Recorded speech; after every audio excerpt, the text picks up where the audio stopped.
এই যে পদের প্রকারভেদ, পদ পড়ছো নিশ্চয়ই, তোমরা পড়েছো কি পদ দুই প্রকার। আজকে আমাদের পদে আছে দুইটা পদ, অর্থাৎ বিশেষ্য আর সর্বনাম। পদ সাধারণত দুই প্রকার, সব্যয় পদ, অব্যয় পদ। সব্যয় পদ 4 প্রকার, বিশেষ্য বিশেষণ, মোট পদ 5 প্রকার। এই যে একটা ছক দিয়ে দেই, যদি আমি বলি পদ, এই পদকে দুইটা ভাগে ভাগ করা যায়।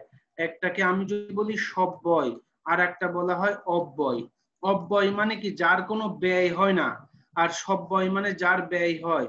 সব্যয় আবার 4 প্রকার, আর 4 প্রকার। একটা হচ্ছে বিশেষ্য, তারপর আমি যদি বলি বিশেষণ, তারপর আমি যদি বলি সর্বনাম, আর আমি যদি বলি ক্রিয়া, অর্থাৎ এদের ব্যয় করা যায়।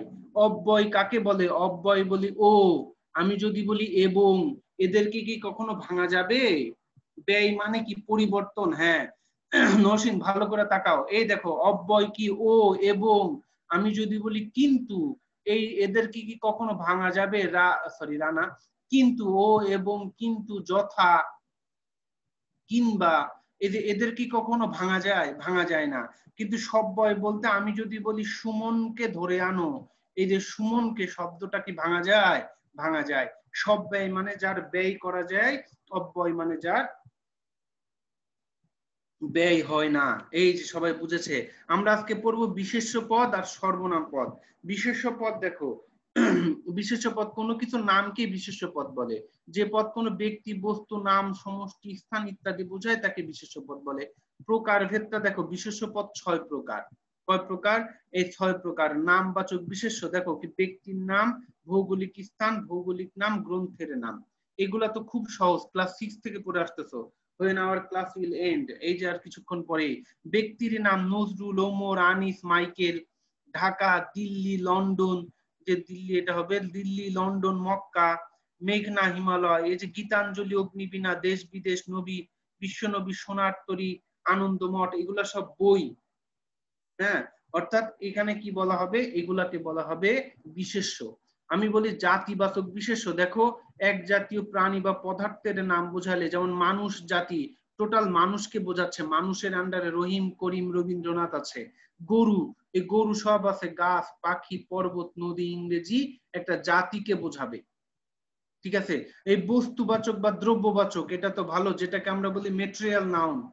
আমি এটাকে কি বলি? Collective noun. মনে আছে তো? কালেকটিভ, এই পারো না? Collective noun. বস্তুবাচক মেটেরিয়াল নাউন, মেটেরিয়াল নাউন। সমষ্টিবাচক,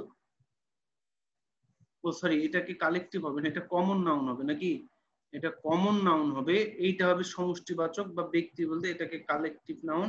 এই যে গুণবাচক, ভাববাচক বিশেষণ, অর্থাৎ গুণবাচক বিশেষ্য, অর্থাৎ আমরা মনে আছে না যে বিশেষ্য যখন পড়েছে নামবাচক বিশেষ্য, প্রপার নাউন। ঠিক আছে। সমষ্টিবাচক বলতে যেটা কালেকটিভ নাউন বলা হয় নাকি? এটা কি বলা হয়? সভা, জনতা, পঞ্চায়েত, মাহফিল, ঝাঁক, বহর, দল, সমিতি, তাই না? হ্যাঁ, অর্থাৎ ভাববাচক বিশেষ্য, সেটাকে গমন বলা হয়। দেখো শয়ন, গমন, দর্শন, যেটা তুমি চোখে দেখতে পারবা না, যেটাকে আমরা বলি অ্যাবস্ট্রাক্ট নাউন। যেমন প্রেম, ভালোবাসা, এইগুলাকে আমরা কখনো চোখ দেখতে পারি না, এই জন্য এটাকে বলা হয় অ্যাবস্ট্রাক্ট নাউন, ভাব। গুণবাচক বিশেষ্য মধুরতা, তারুল্যতা, তিক্ততা, তারুণ্য, সৌরভ, স্বাস্থ্য, যৌবন, সুখ, দুঃখ। এইগুলাকে সব মুখস্থ করে ফেলতে হবে। এই যে নামবাচক বিশেষ্য কাকে বলে? এক নাম্বারটা কি? এক নাম্বারটাকে কি বলা হয়? এক নাম্বারটাকে বলা হয় প্রপার নাউন। Proper noun. ঠিক আছে, অর্থাৎ এইভাবে আমরা এটাকে করতে পারি। এখন বলো তো দেখি, এটাকে বলো তো দেখি কি হবে? সমিতি কোন বিশেষের উদাহরণ বলো দেখি? এখানে ক, খ, গ, ঘ। গুড। সি, সবাই হচ্ছে সমষ্টিবাচক বিশেষ্য। গীতাঞ্জলি, বিশ্বনবী, সোনার তরী, বিশের বাসী, নকশিকাতার মাঠ কে কি বাচক বিশেষ্য বলা হবে বলো দেখি? ক, সাকিব বলেছে ক, অর্থাৎ প্রপার নাউন, যেটাকে আমরা বলি সংজ্ঞাবাচক বিশেষ্য। নাকি এই কথা ক্লিয়ার? নাকি বোঝা যাচ্ছে? নাকি ক্লিয়ার আছে? কোথাও ঝামেলা আছে? যদি ক্লিয়ার থাকে তাহলে কি করতে হবে? মাথা নাড়ো, ঝাঁকি মারো। নেক্সট চলে আসে সর্বনাম। সর্বনামের আর একটা নাম কি? সর্বনামের আর একটা নাম কি? কি বলা হয়? নাউনের অপোজিটকে কি বলা হয়? প্রোনাউন বলা হয় না? সর্বনামের ইংরেজি নাম ও প্রোনাউন। হিসাব ক্লিয়ার কিনা? এই দেখো প্রোনাউন, বিশেষ্যের পরিবর্তে যে পদ ব্যবহার করা হয় তাকে সর্বনাম পদ বলে, প্রোনাউন বলে। এই যে প্রকারভেদ দেখো, সর্বনাম পদগুলো মূলত 10 ভাগে ভাগ করা যায়। কয় ভাগে ভাগ করা যায়? 10 ভাগে। দেখো এই যে ব্যক্তিবাচক, এটা খুব ইম্পর্টেন্ট। ব্যক্তি বা পুরুষবাচক, যেমন আমি, আমরা, তুমি, তোমরা, সে, তারা, তাহারা, তিনি, তারা ইত্যাদিকে বলা হয় আত্মবাচক। আত্ম মানে নিজ, তুমি, যেমন স্বয়ং, নিজ, খোদ, আপনি। ঠিক আছে। অর্থাৎ সমীপ্যবাচক বলতে কি ওই, এরা, এহারা, ইনি, মানে দূরে যাদেরকে ইন্ডিকেট করে। দূরত্ববাচক ওই, ওই সব, সব।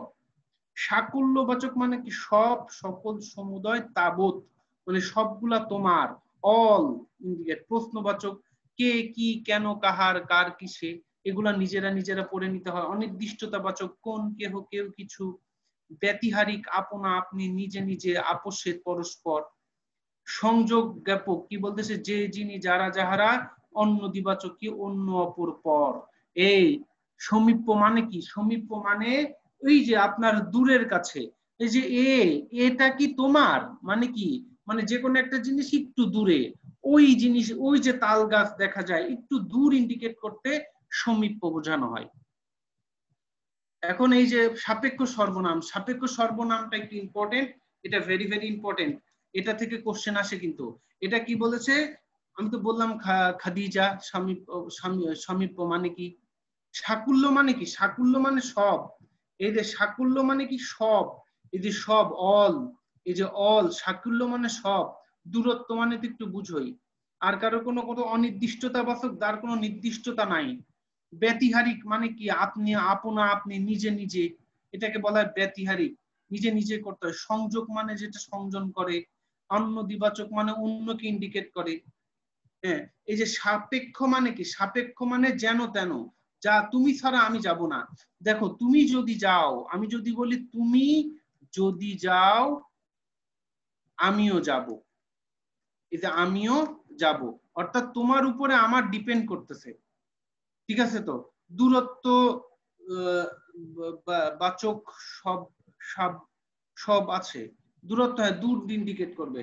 যেমন যত চাও তত লাও, এই যে যত তত, এই যে যত চেষ্টা করবে ততই সাফল্য লাগবে, এটা হচ্ছে সাপেক্ষ।